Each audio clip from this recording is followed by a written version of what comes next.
There's also breaking news involving President Trump's move to freeze funding for federal aid programs affecting millions of Americans after 48 hours of confusion over programs like Head Start and Meals on Wheels and the Medicaid portal being shut down for a time.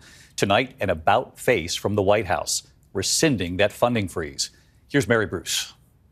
After 48 hours of chaos and concern that millions of seniors and children would lose aid programs they count on, tonight a stunning about-face from the Trump administration, now rescinding its sweeping directive to temporarily freeze trillions of dollars in federal funding that could have had major impacts.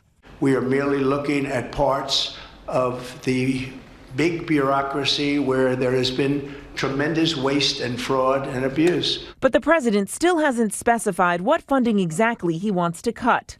The freeze designed to follow through on his executive orders to overhaul government spending, but the move immediately sparking questions. The Medicaid portal going down for a time in the confusion, though the White House now saying it wasn't even supposed to be affected by the freeze, leaving Americans wondering what comes next. Monsignor Alfred Lapinto from Catholic Charities in New York, one of the organizations that administers Head Start, worried. The most immediate threat would be in our child care programs. Steve Monroe from Virginia, one of the 2.2 million seniors that relies on Meals on Wheels, says he would be devastated.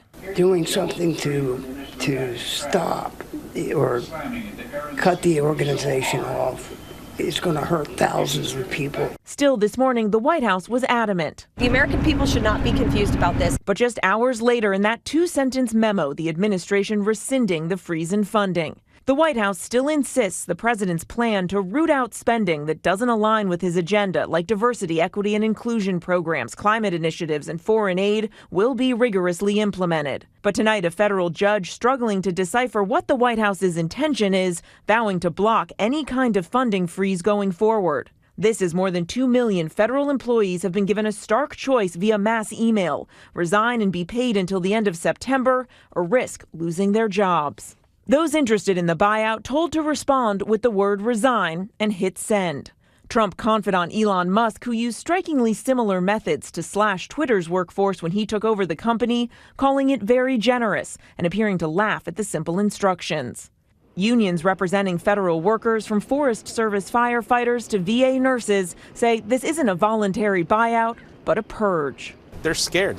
They're scared that they're not going to have a job. They're scared that they're not going to be able to pay the bills, take care of their families.